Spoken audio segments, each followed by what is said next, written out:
अखण्डमण्डलाकारं व्याप्तं येन चराचरं तत्पदं दर्शितं येन तस्मै श्रीगुरवे नमः. Sarvebhyo Namaha. Welcome to this session. We are now in the middle of the 17th chapter of Bhagavad-Gita. Before I proceed, I will very quickly touch upon the purpose of Bhagavad-Gita. What is this book meant to teach us and how can we benefit from it? Now, using the terminology that is used in doctoral research today, the Bhagavad Gita is a book of what can be called positive psychology. Positive psychology is the field in Western psychology which deals with the question of happiness. What is the source of human happiness? Instead of thinking about what are the sources of human misery and how they can be resolved, the positive question is what is the source of happiness and how can those sources be made better accessible? So, in Western psychology, very broadly speaking, in a very simple way, there are two categories of happiness. One is called hedonistic happiness. Hedonistic happiness is also known as sense-based happiness, happiness that comes through our senses. For example, let's say the sense of taste. When we eat tasty food, then we feel happy. Similarly, when we see something very good looking, we feel happy. When we watch a movie with friends, we feel good, we feel happy.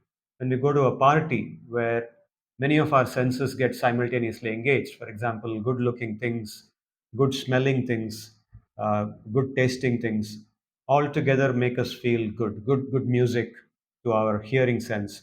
All of us, all these things put together make us feel happy. So, this kind of happiness, which comes primarily through our senses, the five senses, and the mind, is called sense based happiness or hedonistic happiness. And this is a common way by which all of us seek and gain happiness in this world. The second category is called eudaimonic happiness or happiness which comes from a purpose in life. People who pursue something beyond the sense based happiness, people look for a purpose, and the purpose motivates them to make personal sacrifices, work hard, and pursue a goal which is beyond themselves, from which they may not get anything personal in return, except the satisfaction of pursuing the goal and eventually achieving it. And most often, the goal that is pursued would be something that makes a difference to the life of other people. So, this kind of happiness, which comes from pursuing a goal that is higher than oneself, beyond one's senses and mind, which is beyond immediate gratification but gives long term satisfaction, is called eudaimonic happiness. So, these two forms of happiness are common in this world. Of course, those who pursue eudaimonic happiness are relatively fewer in number. A small proportion of people think of a higher purpose in life. A majority of people think of happiness in terms of what comes through the senses and the mind, right? Now, the Bhagavad Gita takes us to a third kind of happiness, and that is called Atma Sukha, happiness of our true self. So, Bhagavad Gita begins where these two things, go, which involves going beyond these two things, where Western psychology leaves off. It's a departure from Western psychology into something that is not easily understood. The Gita points out that our true self is beyond this body. It's not this body at all. It is something that's beyond this body. It's called the Atma. And there is something called Atma Sukha. There is natural happiness inside ourselves. And this natural happiness is to be discovered. It's not something that we need to get from outside, unlike you can say hedonic happiness or probably even eudaimonic happiness, which comes from our interaction with this world. Atma Sukha or inner happiness of the self is something that is already present within us, and what we need to do now is to discover that happiness, not to acquire it from outside, but to discover it inside ourselves. And the whole Gita is based on this. The very first thing that Sri Krishna teaches Arjuna, after Arjuna agrees to listen to him, is that we are not this body. We are something that's beyond this body. Our true self is something that's beyond this body. It's eternal, it's full of knowledge, and it's full of happiness. And by connecting with our true self, we are able to discover and experience that happiness. And once we discover that, then nothing, no amount of difficulty that comes to us or that can come to us in this world will disturb us. We'll always be happy. So, what is the process? What is the process to discover that happiness? The simple word used in Bhagavad Gita is dharma. Sri Bhagavan says, Dharma samsthapanarthaya sambhavami yuge yuge. I appear in this world, I manifest myself in this world again and again to establish dharma for the benefit of people. So people can follow dharma and discover that true nature, discover the true happiness within themselves. So whatever we study in the Gita can be aligned to that or is aligned to that, and we need to understand it from that perspective. So what we are studying now, the 17th chapter, is on a topic called as Shraddha. And I introduced this topic in the last session where we studied the first 10 shlokas of the 17th chapter.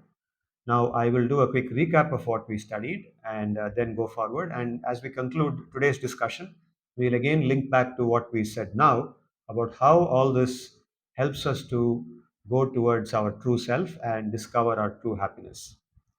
So, let me go forward. Now, we saw this figure in the last class. The 16th chapter was about Sampat, and the 17th chapter is about Shraddha. So, Sampat and Shraddha are two very closely connected terms.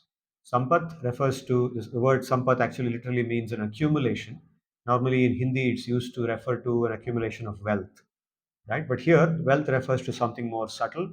It is something that we have accumulated over several lifetimes. And broadly speaking, that accumulation leads us to have a divine character, a daivi nature, or an asuri character, a demoniac nature. So, Sampath, the whole discussion on Sampath revolved around the Daivi qualities of a human being and the Asuri qualities.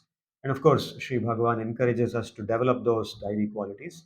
And at the end of the 16th chapter, he talks about how Shastriya Shraddha, or reference to the Shastra, doing everything based on the Shastra, is the means to develop the Daivi nature and to maintain that Daivi nature. And so the discussion then goes to Shraddha in the 17th chapter, beginning with Arjuna asking a question that what about people who seem to be doing all the Daivi things, but uh, they don't seem to be following the Shastra. In other words, they seem to be having a Shraddha, which is like the Shraddha held by the Daivi people, but they don't seem to be following Shastra at all. What do you call them? Are they sattvic people? Are they rajasic or the tamasic? So, in answer to that, Sri Bhagavan speaks out the rest of the 17th chapter, beginning with the second shloka of the 17th chapter, and he explains that Shraddha actually comes from the three gunas. That is called Laukiki Shraddha. So we have Shastriya Shraddha, which comes from the Shastra, and then Shraddha, which comes even without reference to the Shastra, because Shraddha is something that's innate to every living being. Every living being, not only a human being, has Shraddha. Shraddha refers to not just faith. Normally, colloquially, we translate Shraddha as faith and we understand it as religious faith. But no, Shraddha is something much deeper and much more innate to every living being. Shraddha refers to our inner conviction paradigm, the lens through which we look at this world, the worldview that a person has. And for that matter, every living being has, every animal has a worldview, the way in which it looks at this world, and then its actions or character comes from that worldview. So Shastriya Shraddha is Shraddha that is formed by an understanding of Shastra and with the conviction that what the Shastra says is good for us. Shastra is like a manual which guides us. That is Shastriya Shraddha. But Laukiki Shraddha comes from our Swabhav, our innate nature. So we saw this diagram too in the last session, where Swabhav, our innate nature, is a result of what is called samskara. It's comprised of our samskara. Samskaras are subtle impressions in us, which are formed through experience over lifetimes of experience, not just experiences in this lifetime, but accumulating the experiences gathered through countless number of past lifetimes. Samskara develops into some cumulative entity, and that becomes our swabhav. And samskara in turn is the basis for what we call vasana. Vasana means tendencies, orientations, inclinations, uh, you know, uh, which make us do different types of actions, which actually shape our likes and dislikes. What we like, what we dislike. Now that you can see is very individual, right? Every person has their own tendencies, likes and dislikes, and that is the effect of what is called as vasana. So Swabhav is the basis for Laukiki Shraddha. Laukiki Shraddha can be Satviki, Rajasi, or Tamasi. We saw this diagram too. Swabhav drives that Shraddha. Swabhav drives Laukiki Shraddha in the form of Satviki Shraddha, Rajasi Shraddha, and Tamasi Shraddha. So now, keeping this as a starting point, in the rest of the 17th chapter, from the fourth shloka onward, Sri Bhagavan points out that the major activities that we do, in fact, all activities, but he points to four major activities. The first of them is the food that we eat. The food is the basis for our life, right? We sustain everything. All our activities come from the energy that we get through eating proper food. And he says Shraddha affects the food that we eat.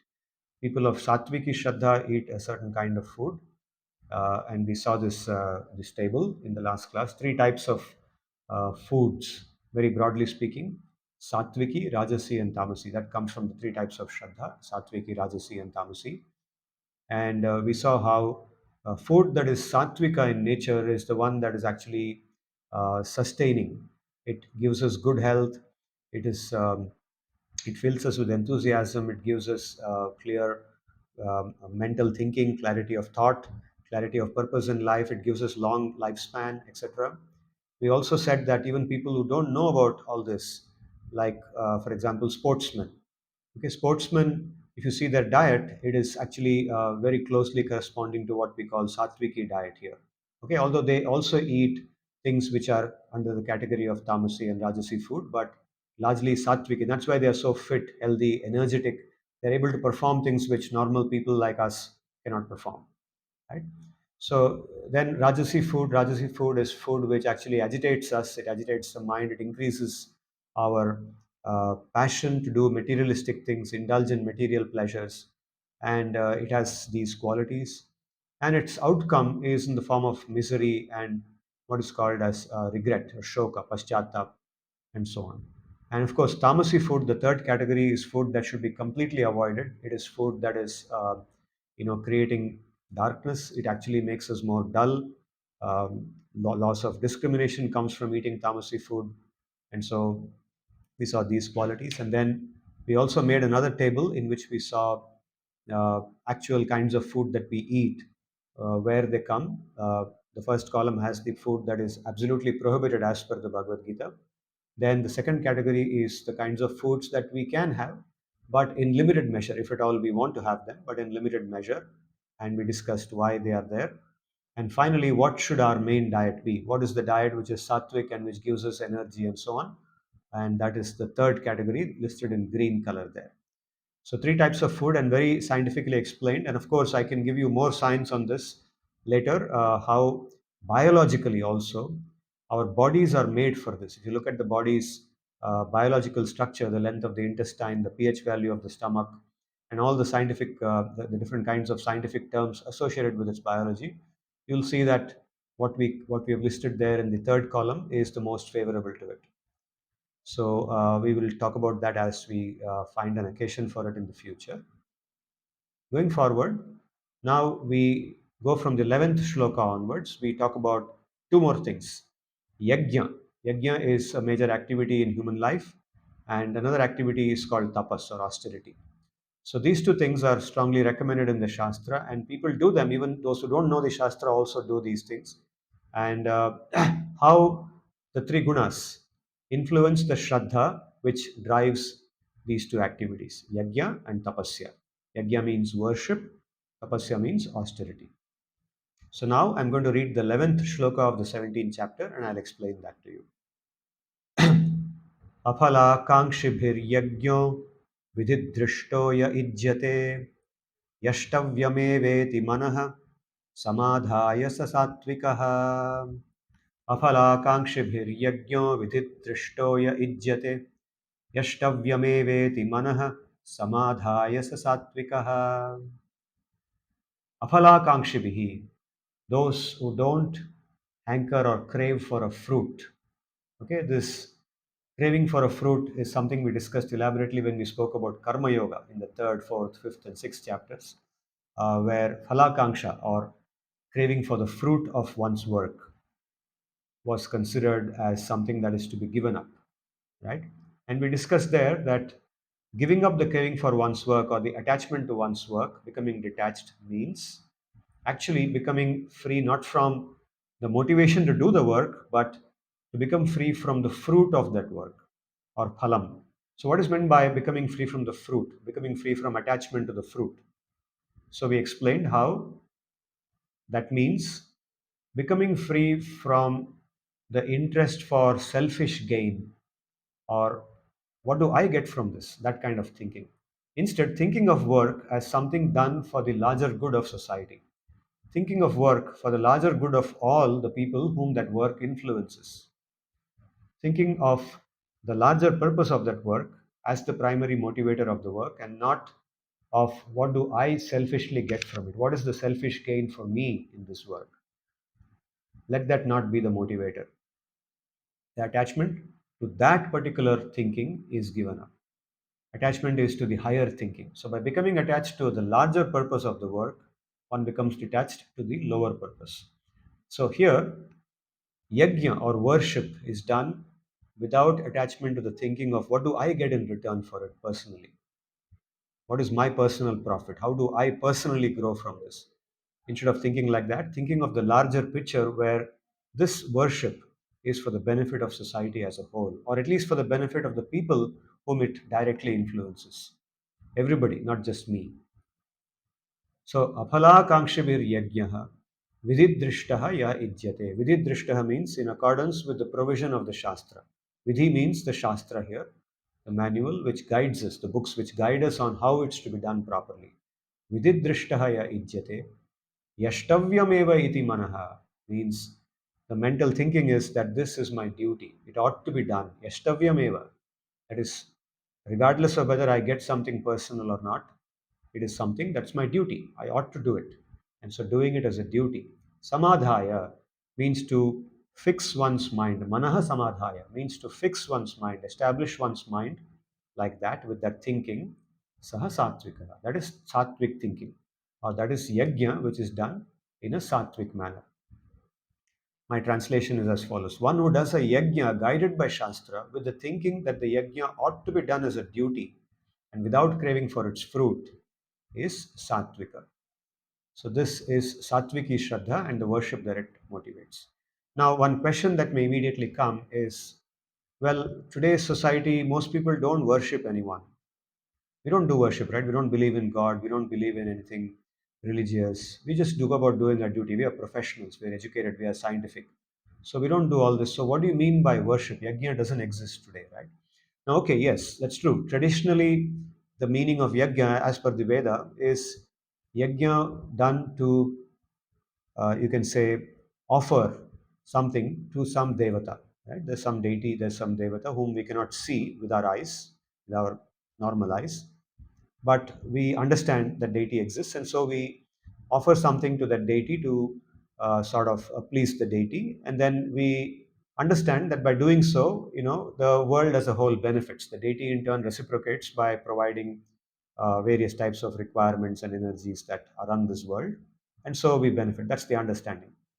Okay, so this understanding doesn't exist in at least the educated people today. A lot of people, of course, some people do believe it, but a lot of people don't have this conviction, right?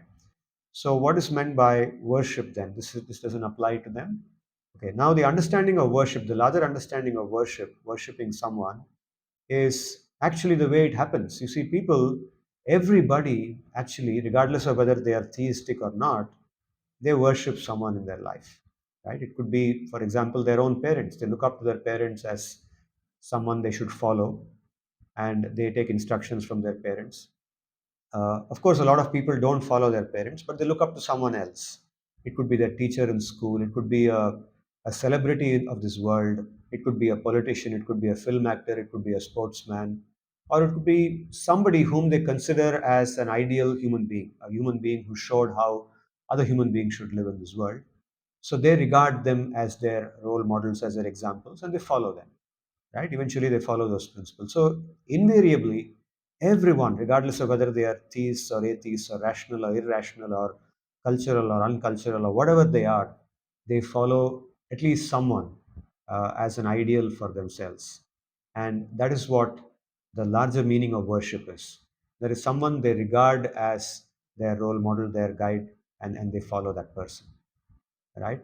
So now, if they are not following what the Veda guide directs, they may end up following someone who takes them on a path which ideally may not be the best for them as per the Gita. Okay, so what is that? So we talk about Rajasi Shraddha and Tamasi Shraddha as well. So we will look at them and then we'll understand this better. So this is the 12th shloka. Abhisandhaya tu phalam dambharthamapi chaiva yat idyate bharatasreshtha tam yagyam vidhi rajasam. So when yajna or worship is done with the expectation of something in return, abhisandhaya tu phalam means keeping in mind that I will also get something from it. If I follow this person, I will get something. My career will become better. I will get more money, or I'll get a good business connection, or I will at least get good knowledge by following this guy. So, whatever it is, there is some reciprocation expected by doing that worship. Sometimes it's not even that, it is dambhartham. Dambhartham means done for show, to make a display of the thing that I'm doing this and getting public attention. Okay, by it could be again worshipping a deity. For a theistic person, somebody worships a deity and they show it outside. They post their photos on social media, or they talk about it when they go to a social event, and then they want others to say, oh, you are such a religious person, what a great person you are, we don't have your kind of faith. So they like it, and so when they hear this kind of praise, it feels good. That's called dambhartham. That is shraddha, which makes them do yajna with the expectation of some praise, honor, or worship in return. They want that return worship. Like we say in a birthday party, there's something called return gift, right? So worship with return worship. They want some return worship. Yeah. So this is dambhartham. Okay. So Sri Bhagavan points out that this kind of worship, this kind of yajna, is actually rajasi yajna. Yajna done with rajasi shraddha. However, please know that yajna done for the purpose of obtaining its fruit or for show and public impression is rajasa in nature. Next, the 13th shloka. Vidhihinam asrishtannam mantrahinam adakshinam shraddha virahitam yajnam tamasam parichakshate. Tamasa yajna. Vidhihinam, devoid of any process, devoid of any procedure. Vidhihin. Vidhi means procedure, process. So devoid of any process, procedure. Asrishtannam. In the case of a actual worship of a deity, sometimes a deity is worshipped in this tamasic mode. Asrishta annam means there is no, let's say, distribution of food to others.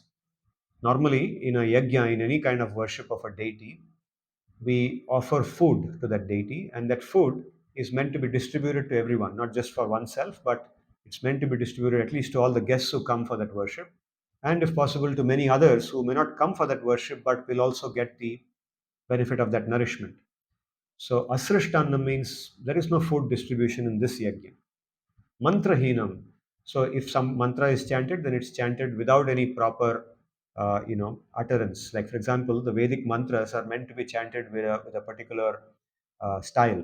There is something called as uh, Swarita, Udatta, Anudatta, and so on, where the mantra is chanted in a particular way. Om Sahasrasirusha Purushaha Sahasrakshas Sahasrapat. So this is an example of the Purusha Sukta, the first two lines, where the mantra is chanted in a particular way. It's not just reading out some text or some very nonchalant and kind of, you can say, mechanical utterance of words. It's actually done with consideration of the way in which it's meant to be done. Okay, but mantrahina means tamasi yajna. It's done, mantra is chanted, but without any procedure, any rules, any norm. Adakshinam.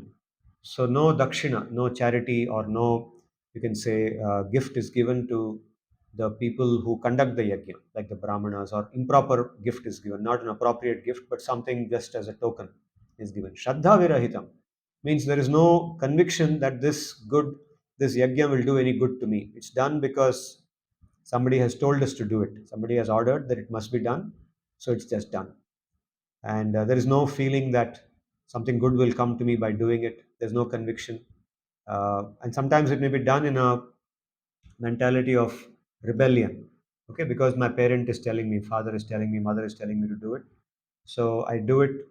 Inside, I'm like, grudging. I'm like very, you know, very angry, but I don't show it outside because my father has told me to do it. So I just do it. And then I think, okay, just got rid of it, got it done. That kind of thinking. Shraddha virahitam.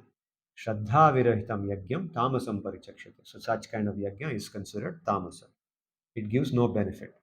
Right? Yajna, which is devoid of the procedures described in the Shastra, devoid of serving food to the public, annadana, devoid of the chanting of appropriate mantras, or chanting the appropriate mantras improperly, devoid of gifting the brahmanas and the priests who are the people conducting the yajna, or devoid of shraddha in the yajna itself, describe that which is tamasa. So here it's described in the context of a Vedic yajna, but even if you go outside the context, like I said, yajna worship can mean activity performed or the following of someone who is a celebrity, somebody who is a role model.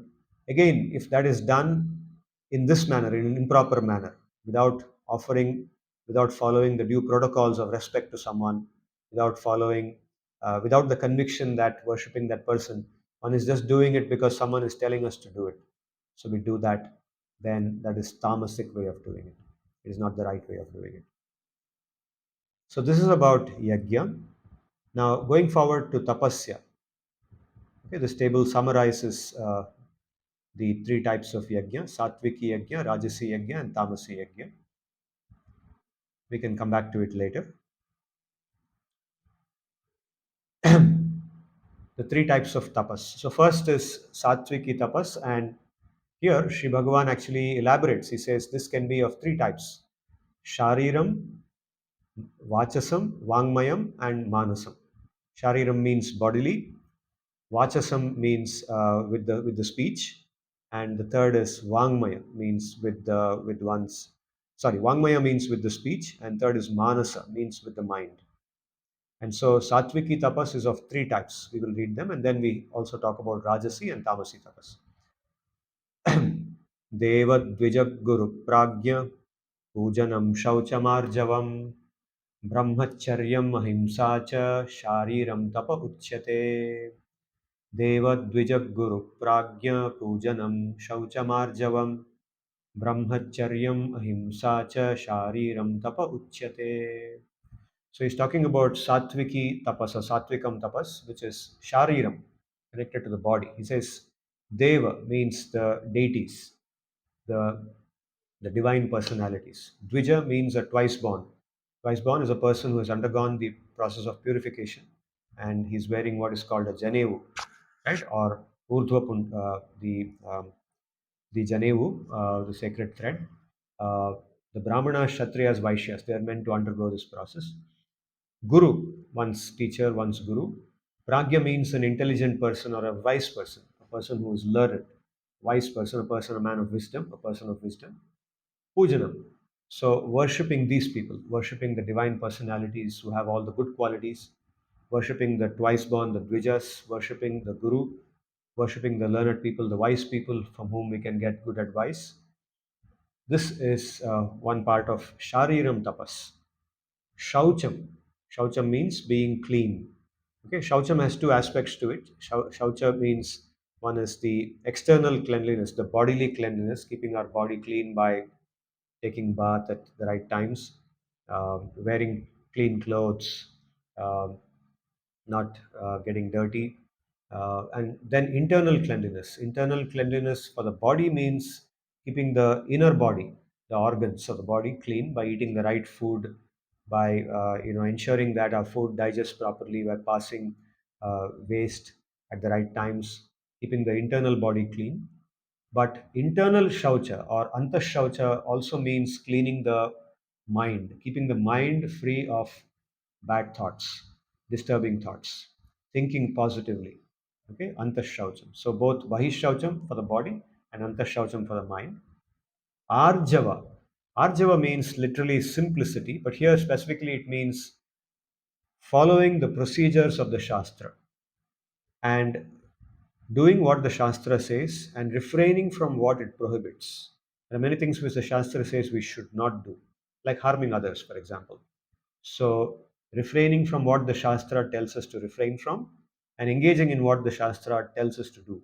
This is called Arjava, straightforwardness, uprightness. Brahmacharya. Brahmacharya, the word brahmacharya literally in Sanskrit means Brahmani charati iti brahmacharya. That is one who's in Brahman, one who exists in Brahman.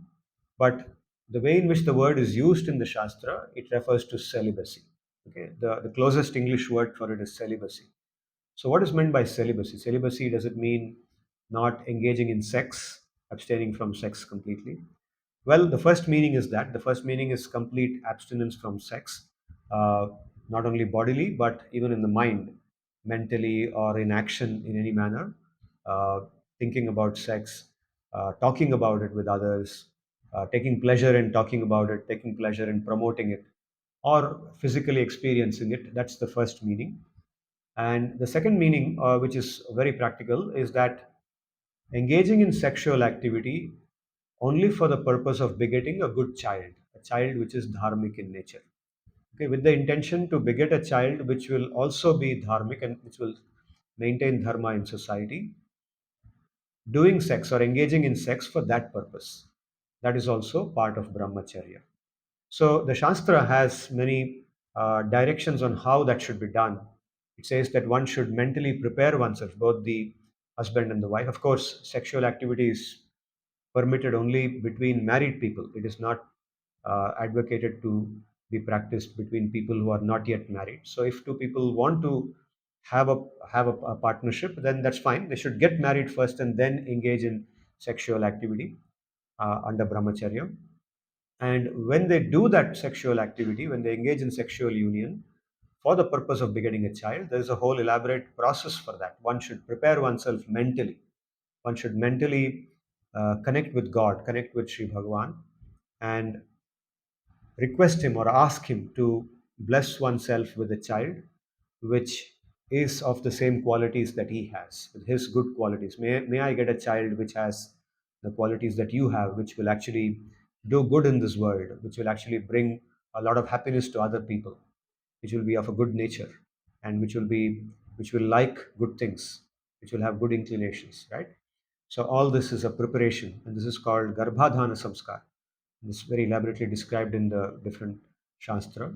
And this is done so that ultimately, with a good intention, the child is brought into this world, a good child. It's not about whether it's male or female, both are good. A good child is brought into this world, and that child is then brought up in a dharmic manner. Okay, so all that, so having a child and engaging in sexual activity in this manner, in a regulated manner, is within the boundaries of brahmacharya. It does not break brahmacharya by doing it this way.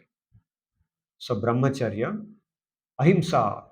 Ahimsa we have discussed many times in the past. Ahimsa refers to being harmless, the practice of conscious and deliberate practice of harmlessness, being concerned that whatever I do, whatever I speak may actually harm somebody, hurt somebody. So, conducting oneself in a manner that doesn't harm anyone in any manner, physically injuring someone or hurting someone through one's words, and even not hurting someone through one's thoughts. That's also ahimsa. But here, because we're talking about shariram tapas, we are referring to bodily ahimsa, being harmless to others by not injuring them physically or hurting them physically. Okay. So the first worshipping. So let me read out the translation.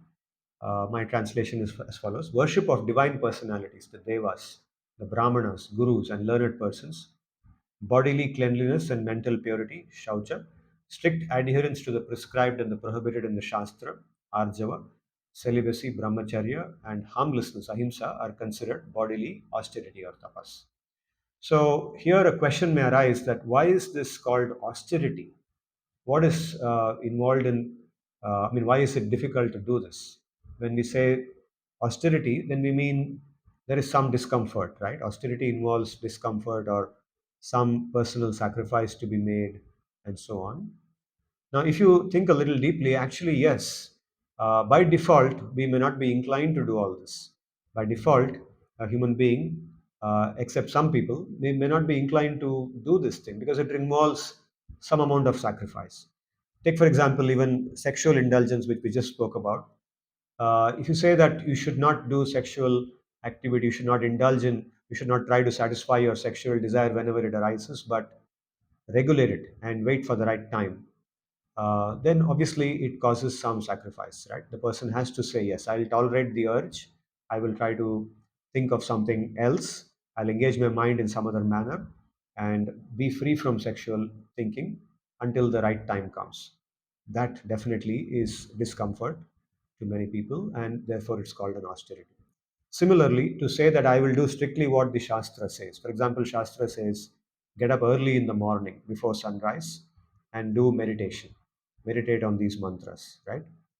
Why does Shastra say that? Because it's good for us. It helps us to have a clearer mind and a healthier life.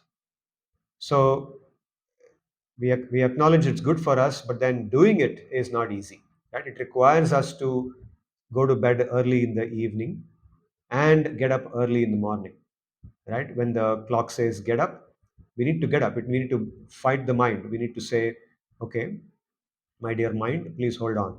I will get up and maybe I'll satisfy you by going early to bed at night, right? So this requires some pain. A little bit of discomfort is involved until we get used to it. Once we get used to it, it becomes comfortable, right? So each of these things, if you look at them individually and think a little bit, you'll see there is actually some discomfort, some sacrifice to be made bodily, and that is why it's called austerity or tapas. Okay, so tapas here doesn't mean something excruciating. We'll come to that tapas very soon as we read the rajasi and tamasi tapas. But sattviki tapas is, is actually some discomfort, but not something unreasonable. Something very reasonable and something that's very benefiting. We do a little bit of it, and we get a lot of benefit in the long term. A little bit of short-term sacrifice leads to a lot of long-term benefit, long-term well-being for us. So that's why it is sattviki tapas. Next, अनुद्वेगकरं वाक्यं सत्यं प्रियहितं च यत् स्वाध्यायाभ्यसनं चैव वाङ्मयं तप उच्यते. So this is about Vangmayam tapas or tapas of the speech. Okay, so bodily tapas we saw, now tapas of the speech. Anudvegakaram vakyam. Udvegaha means anxiety, disturbance, restlessness, anger, or trouble. Anudvegakaram, that which does not cause anxiety, that which does not cause disturbance. Speech which does not cause anxiety to others. Speech which does not disturb others. So, speaking in a manner that is pleasing to others, which doesn't disturb others, which they can. So, even if we have to say something unpleasant, even if I have to say that you have failed in this subject, I can say it in a way that doesn't hurt that person but communicates the message, but tells him that he has not done well enough, he has to improve.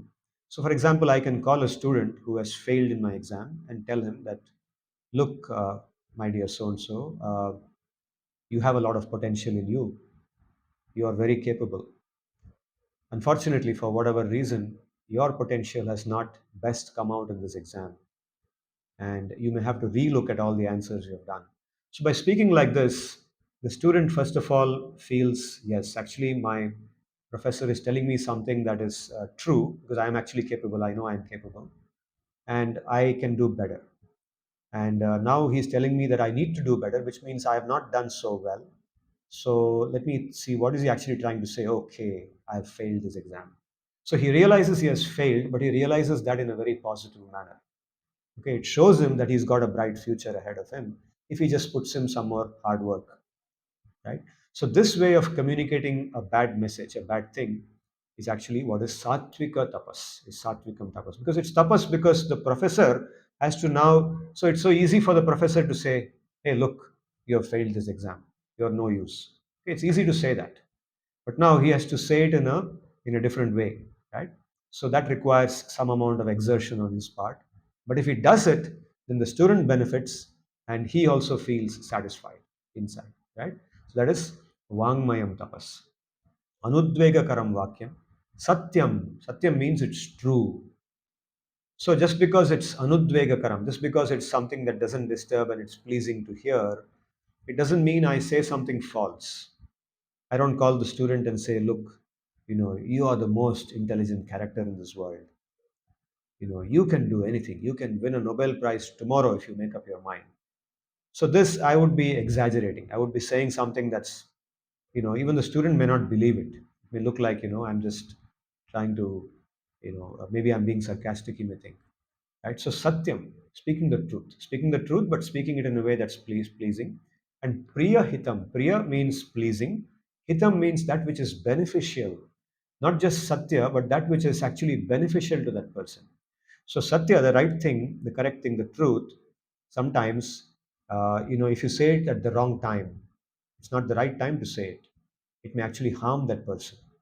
Okay, but saying it at a time when that person should hear it at that time may actually benefit that person, and saying it in a way that is pleasing to hear, that's encouraging that person, it shows the person a positive way forward, is actually hitam. It actually benefits that person. So priya hitam means pleasing and beneficial both. So no lie, no untruth, the truth presented in a manner that's pleasing and beneficial, which is non-disturbing.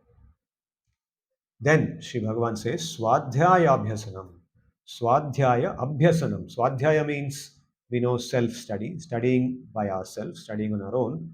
And in Swadhyaya, there is an element known as Abhyasanam. Abhyasanam means repetition. Repetition. So the Indian knowledge system traditionally relied on the practice of repeating the same thing, repeating what the Guru says. If we go back several thousand years when knowledge was not written down, knowledge was meant to be transferred from guru to disciple through recitation and hearing. The guru would say the sentence, Om Sahasrasirsha Purushaha. Now, this would not be written down. This is not available in text in front of the student. The student hears the guru's voice. And just by hearing, the student grasps that with the strength he has and repeats and tries to repeat it exactly the same way the guru said it. So the disciple would go, Om Sahasrasirsha Purushaha, Sahasrasirsha Purushaha, Sahasrasirsha Purushaha. He would repeat it many times as long as the guru is satisfied. The guru says, okay, now we'll go to the next line.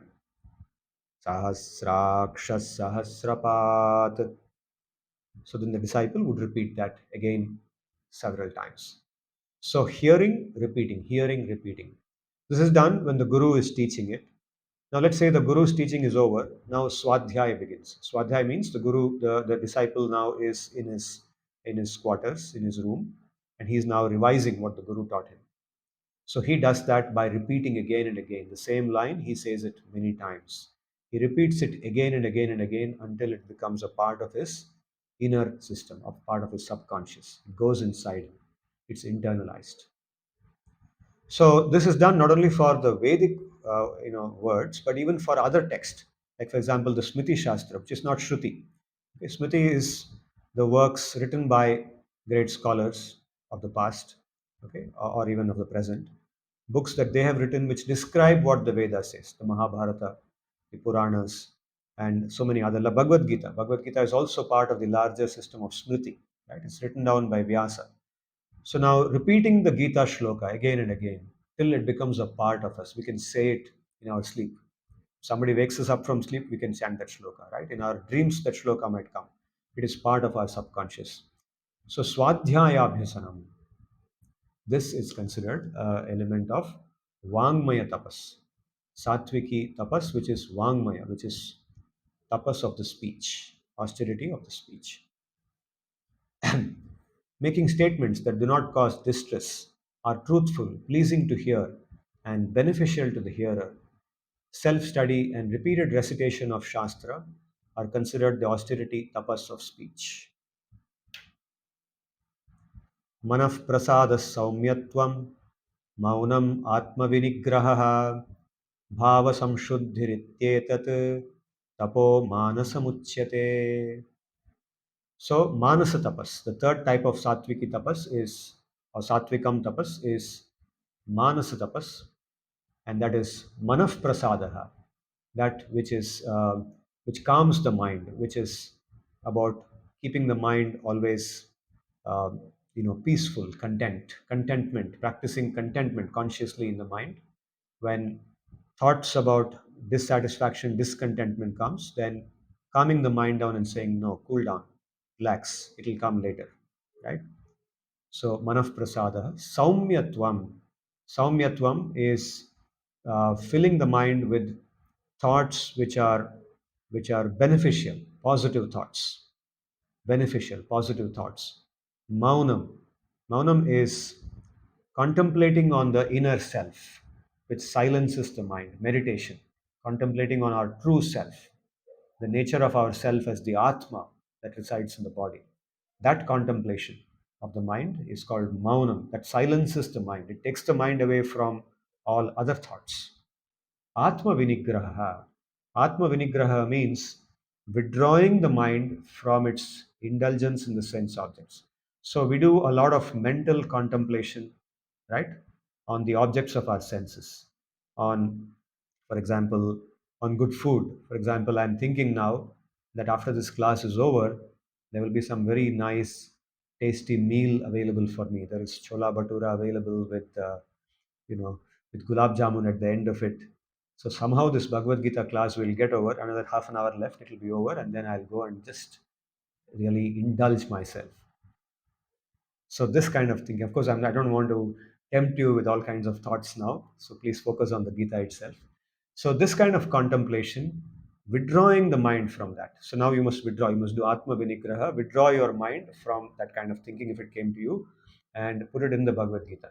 Atma Vinigraha. So withdrawing our mind from all kinds of sensual contemplation, whether it's of food or whether it's of the sound of hearing or touching or whatever, all kinds of sensual indulgence. Withdrawing it from that is called Atma Vinigraha. Bhava Samshuddhihi. Bhava means our emotions here in this particular shloka. Bhava has a lot of meanings, but here it means our emotions or our dispositions towards others, the kind of outlook we have towards the world. Bhava Samshuddhihi means having a disposition towards the world which is one of well wishing, being well wishers of this entire world, being well wishers of others, wishing well for others, like we have discussed before, even others who have been our ill wishers, even people who have done harm to us, or people who wish harm for us, people who wish ill for us, even for them, in our mind, we wish well. We may not go and say to them, we may not externally go, we should not externally go and say, oh, I wish well for you. That is duplicity. But internally thinking that let there be good for those people. They may have thought negatively of me, that is their thinking, but my thinking will not be that. My thinking will be from my swabhav, which is a swabhav of goodness. So I will wish well for them, and this kind of thinking is not easy. That's why it's called tapasya. It has to be cultivated. It has to be cultivated until it becomes natural to us. And that is called Bhava Samshuddhi. Bhava Samshuddhi means wishing well for this world, having a positive bhav towards others. A pure bhav, Samshuddhi, pure bhav towards others is called Bhava Samshuddhi. So Bhava Samshuddhi ityetat tapo manasa muchyate. This is manasa tapas. And this is my translation. Nurturing thoughts that are pleasing or happiness producing, thinking of others' well being, inner silence, withdrawal of the mind from sense objects on the to focus on the inner self, and genuineness or non duplicity of intent are considered tapas of the mind. So these three tapas, sattviki tapas, Shraddhaya paraya taptam tapastatrividham naraihi aphalakangshibiryuktaihi satvikam parichakshate. summing up the three. It says these three types of tapas endured by people with shraddha in a higher purpose, who are not driven by the craving for its fruit. So not thinking of what will I get in return. If I do all this in my mind, what will come to me? What is my personal gain? Not thinking like that, not driven by what is in it for me, but understanding the larger purpose of this, understanding the larger happiness that it produces, together depict austerity tapas, that is sattvika or sattvikam tapas. Next, we talk about the other two types of tapas, rajasam tapas and tamasam tapas. Satkaramana pujartham tapodambhena chaiva kriyate tadiha proktam rajasam chalamadhruvam. Beautiful. It says, this actually describes the kind of tapas that a lot of people actually we see doing, and we might have also done this in the past before we learned these kind of things. Satkara means honor. Mana means respect. Puja means worship. Satkara mana pujartam, for the purpose of getting the honor, the respect, and the worship of other people. Tapas which is done for that purpose. So to show others, tapo dambhena means with hypocrisy. Dhamma means hypocrisy or duplicity. So duplicity means it's not really there in our intent to do it, but what we want is others should respect us, others should worship, others should say, oh, what a great person this is, what a austere person he is, what a tough person this guy is. This guy is so tough. He can run 20 kilometers without stopping. Okay, to show that. So run 20 kilometers or don't run 20 kilometers, but put up a photo of you running and show it to others. Put it up somewhere on social media and wait for people to like it and make those comments. So this kind of tapas is Rajasam tapas. So Shri Bhagavan says this is condemned. This is not going to be beneficial. Kriyate tadiha proktam. This kind of tapas. Okay, a person sits up whole night, not because he really wants to study, but because he wants others to say that, look how hard this guy studies, how hard working this guy is, right? So he deliberately stays up a little bit extra. He deliberately works in office apparently more hard because others should say that, okay, this guy is hard working. He shows that, right? And leaves his light on after he leaves, after the working hours are over. So all this kind of thing, austerity, tapas, that is done for the purpose of receiving others' honor, recognition, or worship, which is hypocritical and ostentatious, is said to be austerity, that is rajasa. Its benefits are uncertain. He says, he points out it's chalam. Chalam means that which is transient. Chalam is transient, that which is not steady. And adhruvam, which is uncertain. Means there's no guarantee that the people you want respect from will actually respect you. Somebody else may. Some passerby, many people think, like this. They think, you scratch my back, I scratch your back. So I will appreciate you when you put up something like this, and you appreciate me when I put up something. So both of them are in, transaction and unspoken reciprocation with each other, and they fool each other. They're fooling each other, right? So that's why the people from whom you really, your boss, the boss in the office for whom you left the light on, knows that you are actually trying to fool him. So he doesn't get impressed. He's not impressed. But somebody else who wants to scratch your back so that you also scratch their back in the future will do it. That's what is meant by saying adhruvam. It's short lived, it's actually uncertain. It may not really come, right? But still you do it because you are having Rajasi Shraddha. Your Shraddha is of that type. And finally, let's look at Tamasi Shraddha or Tamasam Shraddha.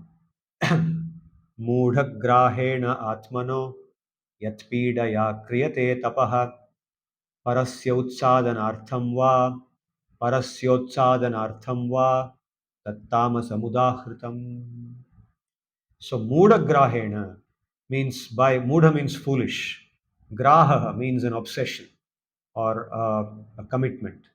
Okay, you're having an obsession which is actually foolish. You're trying to do something which actually is very unintelligent, unwise. Let's say, for example, somebody likes to drive bikes at very high speed on the highway, right? And they want to show others and they want to sort of get a thrill out of that. Okay, even if they don't want to show others, there's some kind of a thrill in driving your bike at very high speed and passing in between trucks and buses and so on. Okay, sometimes we see people like that, young people, who just learned how to drive a bike, doing that in the city. and they go to a very crowded area and they drive the bike like that. So it's a kind of an addiction that they have developed because it gives them some kind of cheap thrill, and that is called mudagraha. Because any moment there can be an accident, it can kill you, it can kill others. We see so many accidents happening because of this, right? And sometimes of people who are very rich and wealthy, right? They lose their life doing something like this. Yat pidaya kriyate tapaha means it's tapas done with a lot of pain. Okay, it's not easy to do it sometimes. Okay, go and jump from the top of a building when everybody is watching. It's sometimes difficult to do it, puts your life at great risk. Parasya utsadanartham. Sometimes this kind of tapas is done to deliberately trouble others. Utsadanam. Utsadanam means uprooting something. Uprooting means here disturbing. When people are living peacefully, go and disturb them. Okay, like terrorists do. You see what terrorists do? They go through a lot of trouble, in developing that ability to become a terrorist. Becoming a terrorist is not easy. It's not just tying a bomb around your waist and going and exploding it. Even to do that requires a lot of hard work. You need to practice. You need to think, mentally prepare yourself. So they go through training camps. The training camps meant for this. They go through all this lot of pain. Going through a terrorist training camp is not an easy thing. Not everybody can do it. They go through all this. Why? Because they can then disturb the lives of other people. They can destroy other people. Parasya utsadanartham va tat tamasam udahritam. That kind of tapas is tamasi tapas. Okay? Austerity tapas, which is driven by a resolve that emerges from one's stupidity, which is done with agony or pain to oneself, or is done to harm or destroy another, is said to be tamasa, tamasam tapas. So we see this even in the Shastra. There are examples given. For example, uh, several months ago we did the story of Vishwamitra. Vishwamitra becomes angry. The king Vishwamitra becomes angry with the sage Vasishta because Vasishta refuses to give him Kamadhenu. And then what does he do? The first thing he does, he goes out from there after getting defeated by Vasishta and Kamadhenu. He goes to a place in the Himalaya, leaves his kingdom, goes to a place in the Himalaya, and does very intense tapas. He prays to Lord Shiva for weapons. He wants to become militarily powerful so that he can go and destroy Vasishta's ashram and Vasishta. So tapas done to destroy a peaceful sage, a sage who was by himself and who actually gave him very good hospitality when he went there. He wants to now destroy that sage because that sage was not willing to give him his cow. This kind of tapas you can see very much fits into this example of tamasa tapas. In the same way, the tapas done by Hiranyakashipu, right? We hear the story of Narasimha, Prahlada, Hiranyakashipu. So Hiranyakashipu had a son. Hiranyakashipu, the Asura, had a son. Now, before Prahlad was born, Hiranyakashipu's elder brother, Hiranyaksha, was killed by Vishnu, right? As the story goes. Now, Hiranyakashipu becomes very angry with that and he wants to kill Vishnu. And not only does he want to kill Vishnu, he wants to become what people think of as Vishnu. People think Vishnu is the supreme person who creates this universe, who belongs, who runs everything in this universe. There's nobody more powerful than him. So he wants to become that. He wants to become the most powerful being in the universe. So he does excruciating tapasya. Excruciating tapasya. He stands on the tip of his feet and raises his two arms, pointing at the sky, and looks up at the sky and holds himself like that for a very long time until that tapasya starts disturbing the whole universe. Smoke comes out of his body and disturbs the entire universe. And he doesn't care a bit about that. Ultimately, Brahma has to come and pull him out of that and give him the boon that he wants, right? And we know what happened after that. So this kind of tapas is called tamasam tapas. It's done for disturbing others and it's very stupid. It's not meant to be done. So we have done now three types of tapas, and within the Satviki form, we have looked at the three types within Satviki itself: bodily, speech-related, and mind-related. And this table summarizes all of that, and I will share it with you later. And we also looked at Rajasi and Tamasi tapas. Right. So with this, we have covered today's topics. We looked at three types of yajna, guided by three types of shraddha, and then three types of tapas, guided by three types of shraddha. So with this, I will stop and I will unmute you. I'll be very happy to have your questions, comments, etc. So we began this class talking about how Gita is a book on positive psychology. It's about happiness. I guess as I went through these, sattviki, rajasi, tamasi, sattvikam, rajasam, tamasam, it would be naturally clear why practicing the sattvika forms of anything that we do, living a sattvic life, is the means to happiness, right? It's sustaining. It sustains us. It may require us to do short term sacrifices. For example, even something as simple as meditation in the morning is not something that comes easily to us. It's not natural to us, right? We would resist it. But if we are able to overcome that, if we're able to overcome that resistance and actually do it, then we get the benefit of it in the long term, this long term benefit. So, happiness comes from making short term sacrifices with the motivation for long term sustenance, long term well being, right? That's what the Gita is teaching us. It's all about sacrificing short term and getting the long term benefit. Pranam sir, this is Sarthak. Yeah, Pranam Sarthak. So wish you a very happy Ram Navami. Thank you and wish you to the same. Thank you, sir. Sir, you used the explanation for the word Arjavam as adherence to the Shastra. Yeah, So please correct me if it also means simplicity. yeah. Arjavam. That's the basic definition of Arjava. Arjava means simplicity or uprightness. A simple person is one who doesn't, uh, unnecessarily complicate things. So if Shastra says that something should be done, you just do it. No unnecessary debating on it. No, asking why not. Similarly, if Shastra says something should not be done, just don't do it. Don't ask any unnecessary questions. So being simple, simple-hearted. That is Arjava. But it also means not blindly following. So if you have some question arising, you question it with the intent that the answer is present, but I do not know it yet. Of course, of So course, of course, of course. Shastriya Shraddha doesn't mean blind following. It means asking doubts in an intelligent manner, asking doubts thoughtfully, thinking, contemplating why could it be true? What is there in it which might be true? But it's not clear to me. So then asking the right person at the right time in the right way. And that is something we do in our normal education also, isn't it? Not only for Shastra, but even when you do a PhD or you do your BM program, you do that.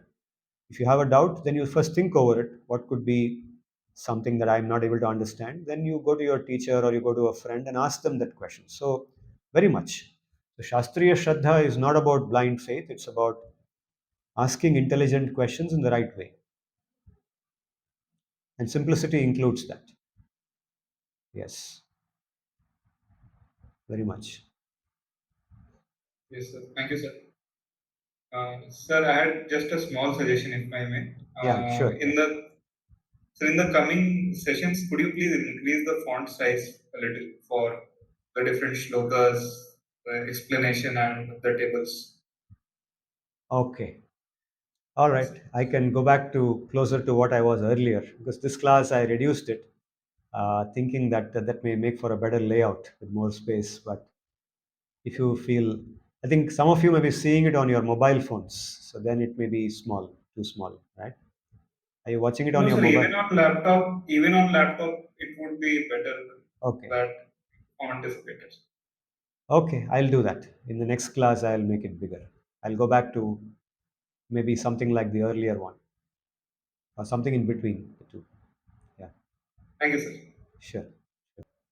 Actually, like I said in an earlier class, I would also like you to share your thoughts and experiences. It shouldn't be only me speaking. I've spoken all this, but then I want you to share something connected to what we spoke today from your perspective, your life's experiences. I'm sure that all of you have good enough experience to say something with us, and we can learn from everyone. Sir प्रणाम. Yes, madam. Yeah. Sir मुझे मैं actually एक बार जो सुनती हूँ, सब कुछ तो मैं एब्जॉर्ब नहीं कर पा रही. सब क्लियर नहीं हो पा रही है, थोड़ी थोड़ी समझ में आता है, तो ये सबको मैं और एक बार रिपीट करके सुनना चाहती हूँ, तो ऐसा कुछ सुविधा है सेकेंड टाइम सुनने से और थोड़ा अच्छा से समझ पाऊँ? Sure sure madam. तो आप शायद वीडियो रिकॉर्डिंग देखती होंगी जो मैं भेजता हाँ, हूँ।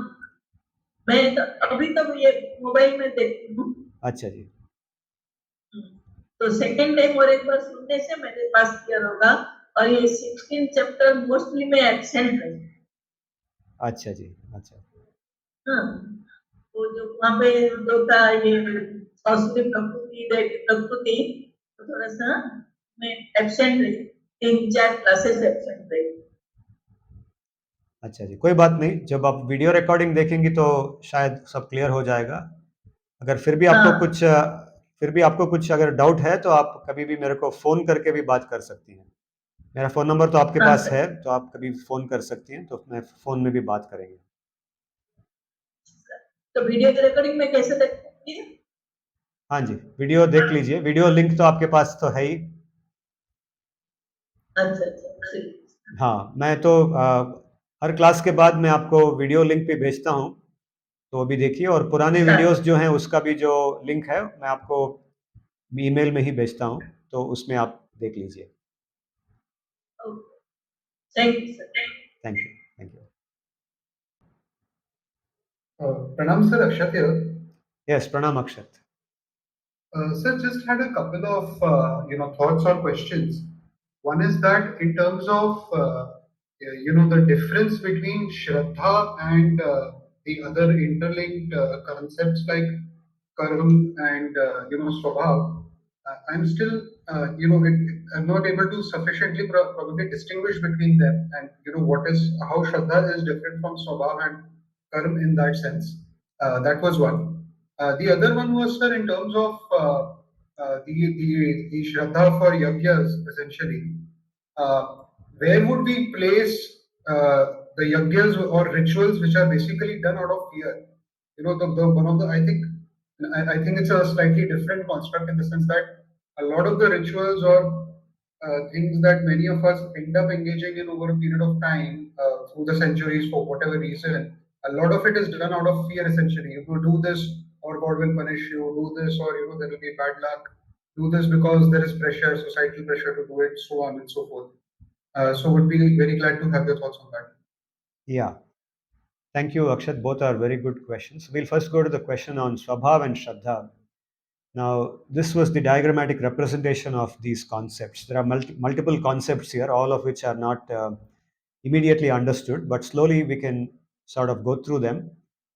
Um, you are able to understand samskara. Samskara is a foundational concept in our Indian knowledge system. Samskara refers to the subtle impressions that carry forward in our life across lifetimes. And samskara comes from anubhav, experience. So, any experience that we have in life and which we have had in the past too creates experience, creates samskara, sorry, impression. So this is sorry to interrupt, sir. So this is basically at the level of the soul, sir, right? Not at the gross body level. It is for the soul across lifetimes what the soul has kind of experienced. Actually, in Vedanta, this samskara is not a part of the Atma. The Atma is pure, it is free from any material samskara. It's a part of the Stula Shariram or the Linga Shariram, the Sukshma Shariram, I beg your pardon, not Stula, Sukshma Shariram or Linga Shariram, the subtle body, we call subtle body, which is comprised of the mind, the, the intelligence, ego, and so on. It becomes attached to them and it goes through them from one body to another body. As the Atma moves from one body to another body, the Linga Sharira moves with it. At the time of Mukti, the Linga Sharira is given up. The samskara is with the Atma until it gets Mukti from samsara, from material existence. Understood, sir. Understood. So at that point, all the samskaras are destroyed because of connecting with Bhagavan, connecting with the Shuddha Atma. Bhagavan is Shuddha Atma, right? He is the Shuddha Vastu. So connecting with him removes our samskaras. All the samskaras are removed and our swabhav changes. Are you able to follow that? Yes, sir. Yes. Okay, right. So our current swabhav means our current nature, right? Which includes our tendencies, our orientations, our likes and dislikes, our preferences, our proclivities. They constitute our swabhav, and that swabhav is based in samskara, which in turn is based in our sum total of our experiences. So our experiences shape our future tendencies, and they in turn shape the activities that we choose to do. What we want to do, what we don't want to do, etc., comes from that. And Shraddha is also something which comes from, it is in between the actions and our Swabhav. Swabhav shapes our Shraddha. Shraddha refers to that paradigm, the lens, the conviction. Okay, the Nishchay. Another word for Shraddha is Nishchay, is what in our mind or in our thinking, in our inner hardwiring, is this world about? What is it that, how do I look at this world?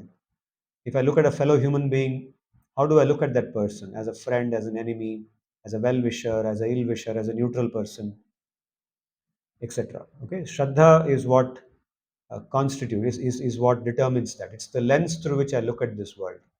And Shraddha is a function of our Swabhav. And Swabhav is influenced by Sattvic, Rajasic, Tamasic. It's influenced by the three gunas of Prakriti, Sattva, Rajas, and Tamas. So, does it now make a full picture for you? Are you able to get the picture? Yes, sir. I think the use of the word lenses helps, sir. I think that's a good way to kind of probably look at Shraddha Yeah, yeah, and differentiating it. yeah. So, the third shloka after this class, I would like you to go back to the third shloka of the 17th chapter, open Bhagavad-Gita, or look at the previous class video where we discussed the third shloka, where he says, Shraddhamayo yam purushaha yoyat shraddha sa eva saha. A person is a shraddha. Okay, that's a very concise statement. It's like a sutra which says a person is a shraddha. Yoyat shraddha sa eva saha. A person is defined by his shraddha. And this is not only here, Purushaha is not only human being, okay? It's actually living being, any living being, an animal.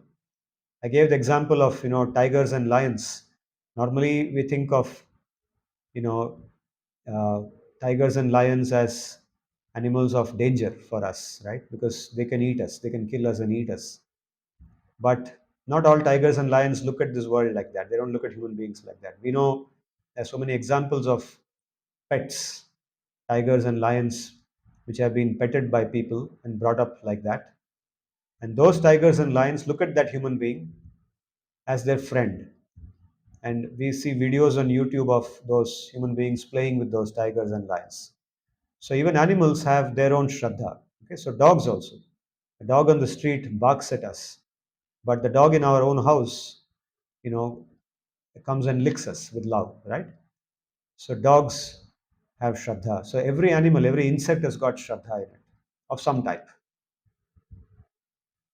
So shraddha is a universal concept. It's not just some faith.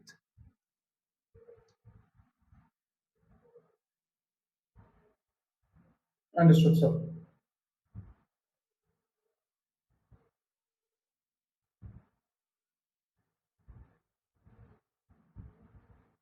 Sir, this is Sarthak again. Yes, Arthak. Sir, I had one question and one request. So first, I'll go with the question. Please Sorry to confirm if. interrupt. Akshat? Yes, please go. Sorry, Sarthak, to interrupt. Sir, on the other questions and any thoughts? Yes, I'm sorry. I forgot the other question that you had. Let me again talk about, you talked about yajna, and you said yajna which is done out of fear, or sometimes because someone else is saying it out of fear, for fear of not following them and that they will be angry, we do it. Yeah. So one is the first one, that worship of God. Yes, a lot of people worship God today, thinking of God as someone If you don't worship, then that person will be angry. God will be angry with me, and therefore I should worship. Right? There's a variation of this I have seen where somebody says, okay, you went to that temple last year and you performed a puja. Now you have performed the puja once and you should never leave it. If you leave it, that God will be very angry with you. Right? So this is a kind of understanding I've seen. And once when I was trying to do something, going to visit a temple and do something, someone told me this. I said, what do you mean? I don't think God thinks like that. Maybe you think like that, but God doesn't think like that. So first of all, let me clarify that point, and that uh, absolutely, especially if you're following the Vedic system, where we talk about worshipping the devas or worshipping Vishnu, who is the source of the, or you can say the basis for the Veda, then this thinking that I should worship because God will be angry with me, that thinking is completely wrong. Or there is no need to have fear to do worship, or worship driven out of fear is out of place. It is not at all sattvic in nature. It is tamasic in nature. It is mostly tamasic in nature, or you can say at best rajasic in nature. It would be fear that which confuses a person's thinking, which makes them think that God is an entity who has a sense of revenge in them. Okay. Now, Bhagavad Gita shows us that revenge has no place in dharma. The thinking of revenge has no place in dharma. Dharmic thinking does not allow revenge in it. There's no revenge. If somebody has done wrong to us, either we remain neutral to them or we wish well for them. Right? In our mind, we say, okay, this person is a wicked person. We recognize the person is wicked in nature, but we go away from that person. We just let that person be what they are. I don't have anything to do with them, and I don't wish ill for them. There's no revenge. So similarly, if we ourselves, human beings, are able to think without revenge, then how much better God would be on that dimension, right? God has no sense of revenge in him, or any form of God, whether it's Mother Durga or something. So if God is doing something which is punitive, if God is punishing someone, it's not because they are doing it out of revenge. It's because dharma requires that. It's because Ravana needs to be killed to protect dharma. Hiranyakashipu needs to be killed to protect dharma. Right? Someone else needs to be punished because dharma has to be protected.